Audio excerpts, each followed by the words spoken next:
Hi, I'm Lynn Morrison. I'm here outside Leith Theatre and we're going to give you a tour of the building today. So come with us and have a look inside.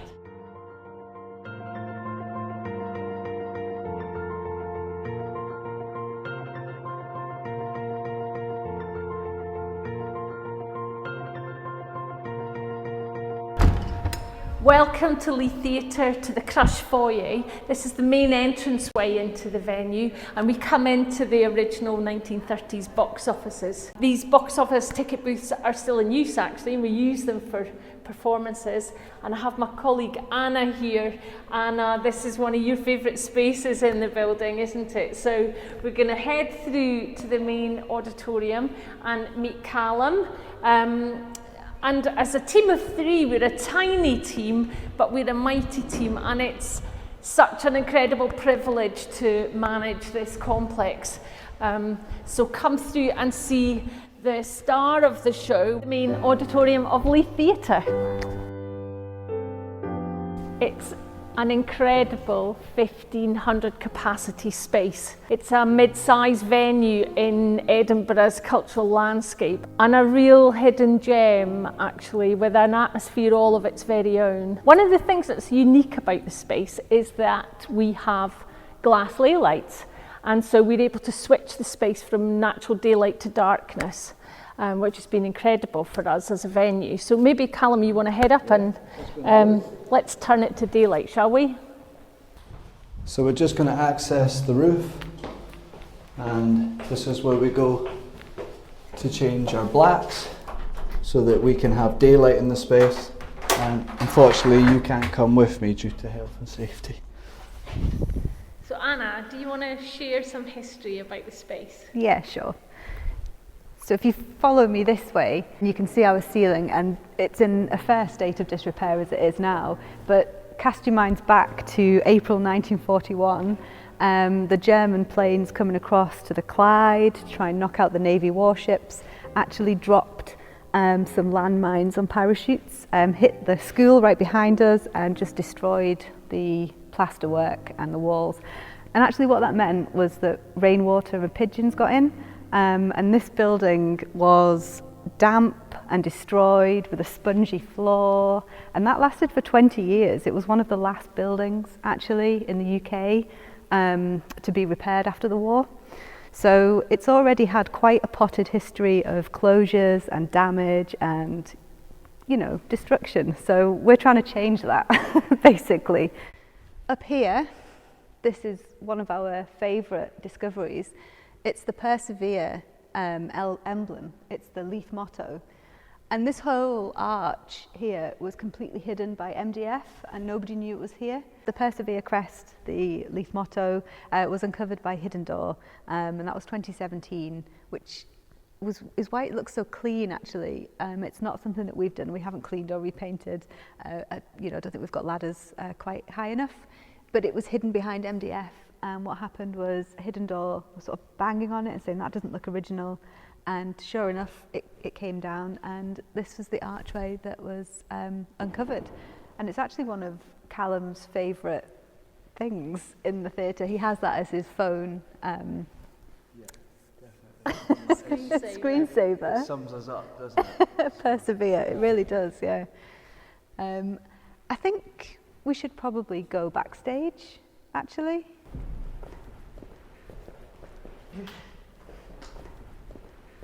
Okay, so Callum, basement. Here we go. Come to the basement. Anyone in here? We're underneath the stage right now. Good old British steel girders. So I'm just going to show you a view from the orchestra pit, which is rather nice. Probably not been used since possibly the mid-80s. We did have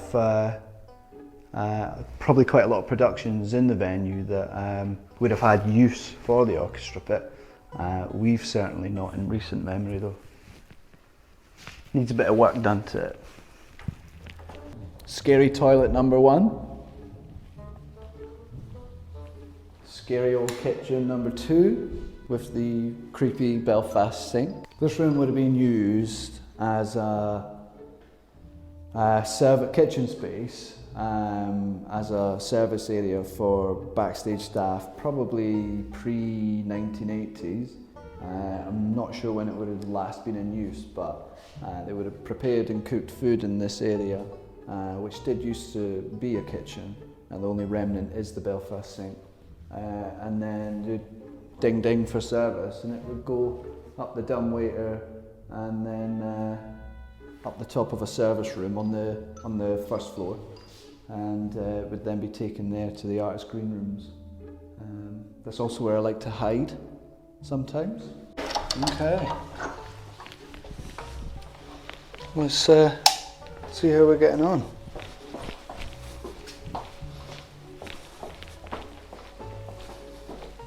So this is the old boiler. You might be able to pick up that we can't really hear an awful lot in here. That's because the boiler doesn't work, and we need a new one. The main auditorium is surrounded by a circular horseshoe-shaped corridor actually that kind of runs symmetrically, so all of the space is symmetrically laid out. No doubt already you can see how many miles we do as we're kind of running up and down stairs. I should point out that this banister is one of my favourite things. You might have seen it on our social media. It's had decades of people's hands steadying people down the steps. It's the most beautiful wood. So I don't know if you can see the features on the end there. Welcome to the main auditorium balcony. You have the most extraordinary close experience to the artists on stage for performance. They feel so close to you. The sightlines are perfect across the whole space, and I think it's part of what makes the experience here so special. I think it was Angus Young, the lead guitarist from AC/DC, it's rumoured that when they played that he climbed up the sound equipment on stage onto the balcony and ran round the balcony top, and actually it's not hard to imagine because they feel so close by. You'll see that there's two types of seating. The blue and grey seating went in the 1950s, and the red seating was later, I think after there'd been lots of water damage in the building. But all the carpets cover up the original parquet flooring that's throughout the building, which we love, and yeah, really beautiful. So I'm going to take you upstairs to one of my favourite rooms in the complex actually, and that is the projection booth. A projection booth that's never had a film projector in it, but if you just look up, there's a row of tiny windows, and those are the projection windows. So that's the room that we're going up into. This is the projection booth, and it's amazing. It makes you want to talk more quietly. It's got completely different acoustics from anywhere else in the building, and all of these tiny little windows have removable covers. So we've had lots of people that have maybe been filming the venue and then used the projection room spaces to be able to get through and get that kind of view, which I think is incredible. Quite fitting that it's right opposite the Persevere sign, and you can see that looking out above what's on stage. And I see that Anna and Callum are downstairs, so let's go back down and join the team on the balcony. Obviously. Christmas Wombles. Forget AC/DC. Forget that. Forget Thin Lizzy. No forget Kraftwerk. Status Quo. Forget Kraftwerk. The Wombles. The Wombles. Christmas Eve in the 1970s. I want to squeeze in. Squeeze in. We're talking about the We're Wombles. talking memories. We're talking memories. What's Wow. your favourite concert here that you've seen? We've had some private ones for recording. It's been amazing, actually. Do you know who was amazing? The Snuts. The Snuts. The Snuts They were were amazing. All the Live in Leith programme that we've done, that's been pretty incredible. All of that was quite almost emotional in a sense of returning from it. Well, it was a production that was COVID safe, so we were allowed to do it, and then it was the first kind of live music that you were hearing for a while.